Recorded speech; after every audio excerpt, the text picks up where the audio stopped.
السلام علیکم ورحمۃ اللہ۔ آج ہم بات کریں گے کہ رمضان میں سب سے بہترین ذکر کون سا ہے جو ہم کریں اور ہم بہت زیادہ جو ہے وہ خیر اکٹھی کر لیں۔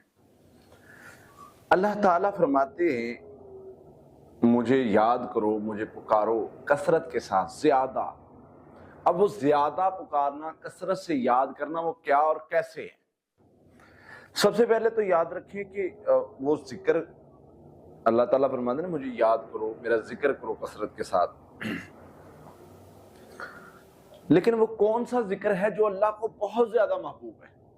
وہ کون سا ذکر ہے جو اللہ کو بہت زیادہ پسند ہے؟ پہلے نمبر پہ تو کوئی بھی ذکر ہے وہ اللہ تعالیٰ کے ہاں بندہ جب کرتا رہتا ہے تو انسان کو بڑا مقام ملتا ہے۔ حدیث کے الفاظ ہیں جو بندہ ذکر کرنے والا ہے، مثل الذی یذکر ربہ والذی لا یذکر مثل الحی والمیت، ذکر کرنے والا اور نہ کرنے والا دونوں بندے کی مثال ایسے ہے جیسے زندہ اور مردہ، یعنی ان میں ڈفرنس اتنا ہے۔ پھر اسی طرح سے ذکر کرنے والا جو ہوتا ہے اس کے بارے میں نبی صلی اللہ علیہ وسلم نے فرمایا، اللہ تعالیٰ خود جبرائیل کو کہتے ہیں کہ جبرائیل جو بندہ ذکر کرتا ہے، مجھے یاد کرتا ہے، میرے پیارے پیارے ناموں سے مجھے پکارتا ہے، فلاں بندہ میں اس سے محبت کرتا ہوں، تو بھی اس سے محبت کر۔ وجہ کیا بتائی؟ مجھے یاد کرتا رہتا ہے، ہر وقت مجھے یاد کرتا رہتا ہے، میں اللہ اس سے محبت کرتا ہوں۔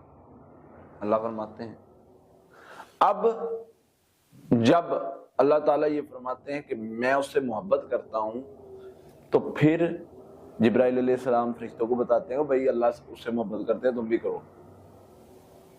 اب فرشتے زمین پر اترتے ہیں اور لوگوں کے دل میں اس ذکر کرنے والے کی محبت ڈال دیتے ہیں۔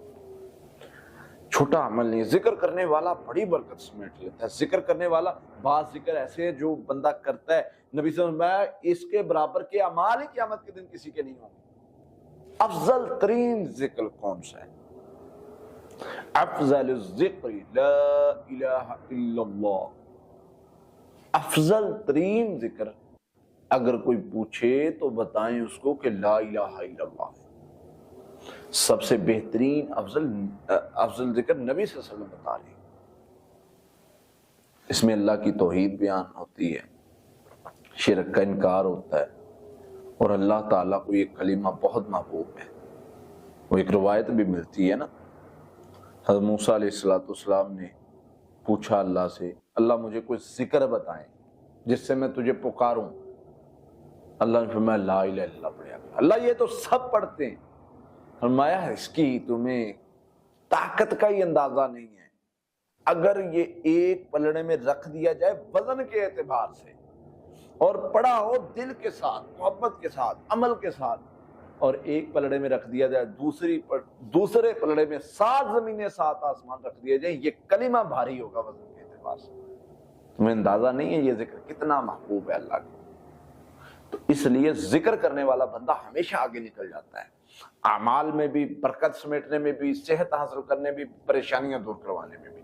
تو ذکر کرنے والے بن جائیں، ہر وقت آپ کی زبان ذکر سے تر ہو، انشاءاللہ آپ بہت زیادہ خیر اکٹھی کر لیں گے۔ جو ذکر کرے گا وہ کامیاب ہو جائے گا۔ اللہ سے دعا ہے اللہ تعالی ہمیں عمل کرنے کی توفیق